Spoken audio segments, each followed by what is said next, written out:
আমার ছেলে ঘর থেকে বের হয়ে সিঁড়িতে বসে তারপরে জুতা পরতেছে। আব্বু, এটা কি জুতা পরার জায়গা?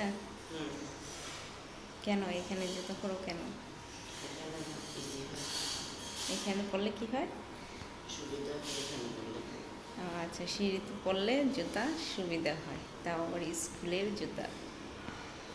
সেজন্য আমার ছেলে প্রতিদিন রুম থেকে বের হয়ে সিঁড়িতে বসে জুতা পরে। Good idea. আমু বেঁধে দিই?